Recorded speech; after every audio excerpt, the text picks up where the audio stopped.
language, identity, and the fear we carry.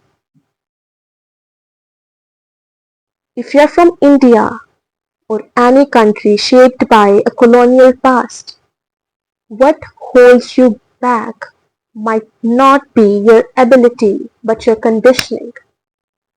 Perhaps what needs fixing is not your English but your psychology.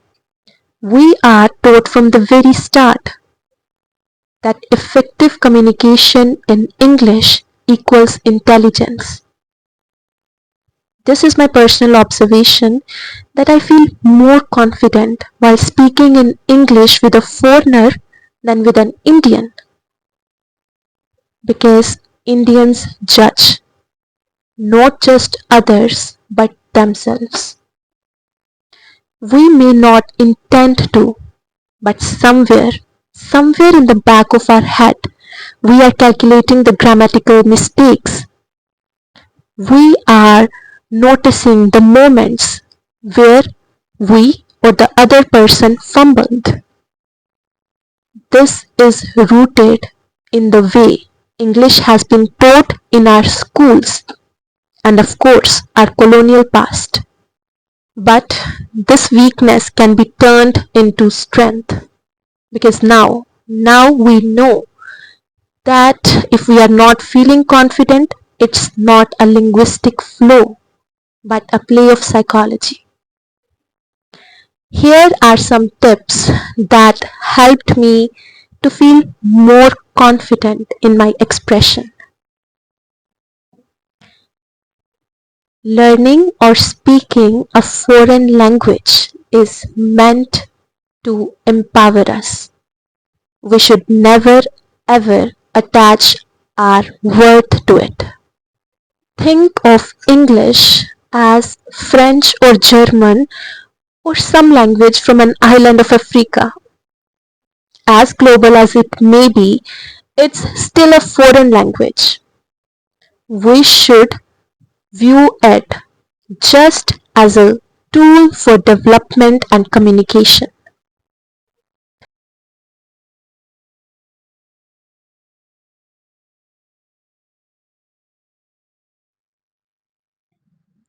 The final tip is to explore this further on Google. Platforms like Quora are filled with personal accounts of people grappling with the crisis of language and identity. Reading these experiences can be deeply reassuring. It reminds us that this struggle is not isolated but shared, and that we are not alone in navigating it. So, next time if you fumble in English, view it as a language from a distant land and you are learning. You are free to make mistakes.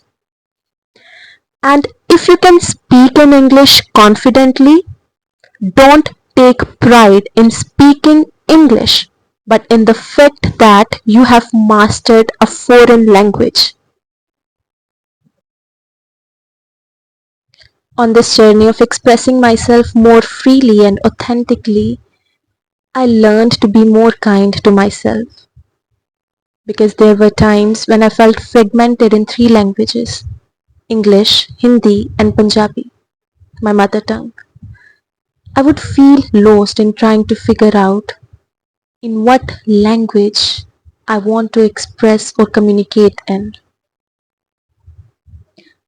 But with time, I realized that every language is meant to foster connection and it is incredibly personal in what language or languages we want to communicate in. The choice is entirely ours.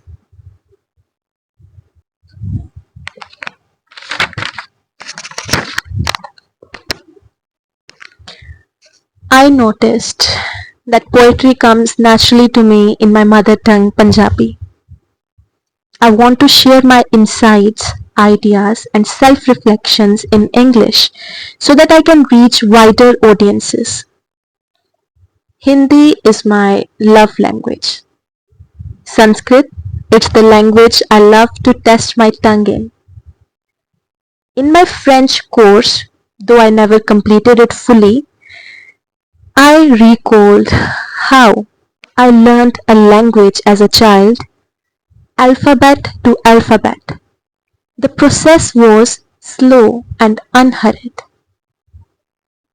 Once I tried to learn Urdu, and I was in the awe of the alphabets and the words and the direction it goes. I tried to learn Ladakhi because I lived with a girl from Ladakh for 3 years. So sometimes we learn a language not just to speak it, but to connect with the person closest to us. So this was my experience with languages and learning. On the way I realized that important thing is not what language we speak, but with how much love and humility we speak it. Recently I read something which added a completely new dimension to my learning. Most of the problems in the world arise from or stem from linguistic mistakes and simple misunderstandings. You don't ever take words at face value. When we step in the zone of love, language as we know it becomes obsolete. That which cannot be put into words can only be grasped through silence. That's why we say love has no language. Love has no language. Love has no language.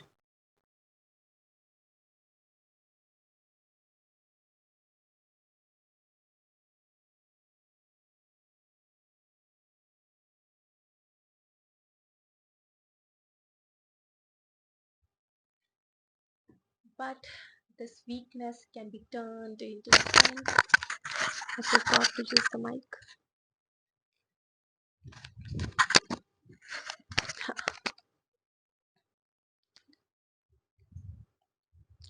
On this journey of expressing myself more freely and authentically,